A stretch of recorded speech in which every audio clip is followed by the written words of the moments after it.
In this video, you'll learn how to connect your Phantom wallet to Grass.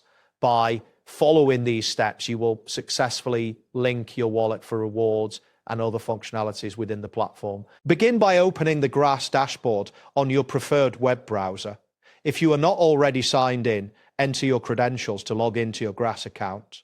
Once you are logged in, you will be directed to the main dashboard where various options are available. Next, locate the bottom menu on the dashboard. Here you will find several icons representing different features. Click on the gift icon, which represents rewards.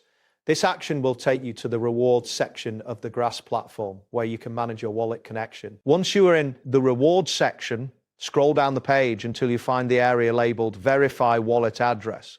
This section is specifically designed for wallet connections. Ensure that you can see this section clearly before proceeding. After identifying the wallet section, look for the button labeled Can Not to Wallet. Click this button to initiate the connection process.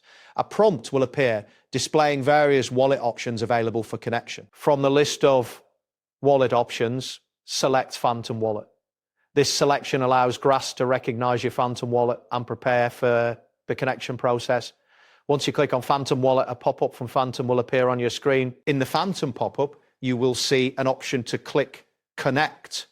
This step is crucial as it finalizes the connection request. After clicking Connect, you may need to check your email. Grass may send a confirmation request to your email address to verify this connection. If you receive an email from Grass, follow the instructions provided to confirm the wallet connection. This confirmation step may be necessary to ensure that your wallet is securely linked to your Grass account.